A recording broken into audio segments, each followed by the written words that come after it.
2024 চনৰ মেট্ৰিক পৰীক্ষাৰ ৰিজাল্টৰ দিন ঘোষণা কৰিছে। যিসকল ছাত্ৰ-ছাত্ৰীয়ে 2024 বৰ্ষৰ ছেছনত হাইস্কুল শিক্ষান্ত পৰীক্ষা বা হাই মাদ্ৰাছা পৰীক্ষাত অৱতীৰ্ণ হৈছিল, সেইসকল ছাত্ৰ-ছাত্ৰীৰ ৰিজাল্টৰ তাৰিখ ঘোষণা কৰিছে।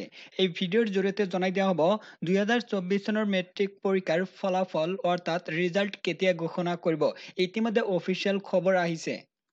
আৰু 2024 চনৰ মেট্ৰিক পৰীক্ষাৰ ৰিজাল্ট সময়মতে লাভ কৰিবলৈ কাম কৰিব। এই ভিডিঅ' ডেছক্ৰিপশ্যন বক্সত লিংক পাব। লিংকত ক্লিক কৰি 2024 চনৰ মেট্ৰিক পৰীক্ষাৰ ৰিজাল্টৰ ডিটেইলছ চাব পাৰিব।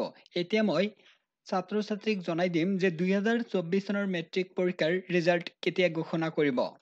এতিয়া ভালদৰে মনোযোগ দিয়ক। ইয়াতে উল্লেখ কৰিছে বিহুৰ আনন্দৰ মাজতে ঘোষণা কৰা হ'ব বহু আকাংক্ষিত মেট্ৰিক পৰীক্ষাৰ ফলাফল। পুনৰ জনাই দিব বিচাৰিছো বিহুৰ মাজতেই ঘোষণা কৰিব মেট্ৰিক পৰীক্ষাৰ ফলাফল। আৰু ইয়াতে উল্লেখ কৰিছে মাধ্যমিক শিক্ষা বোৰ্ডে বহাগ বিহুৰ সময়তে হাইস্কুল শিক্ষান্ত পৰীক্ষা 2024 চনৰ ফলাফল ঘোষণা কৰিব বুলি নিশ্চিত কৰিছে শিক্ষামন্ত্ৰী ৰণোজ পেগুৱে। ইয়াতে উল্লেখ কৰিছে।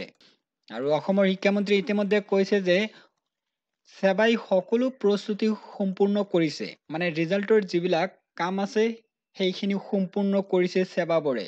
আৰু ইয়াতে উল্লেখ কৰিছে 2024 চনৰ 16 ফেব্ৰুৱাৰীৰ পৰা আৰম্ভ হোৱা মেট্ৰিক পৰীক্ষা 2024 চনৰ 4 মাৰ্চত সমাপ্ত হয় বুলি ইয়াতে উল্লেখ কৰিছে। আৰু এইবাৰ টোটেল ষ্টুডেণ্ট অৰ্থাৎ ছাত্ৰ-ছাত্ৰী অৱতীৰ্ণ হৈছিল পৰীক্ষাত 4,25,924 গৰাকী ইয়াতে উল্লেখ কৰিছে।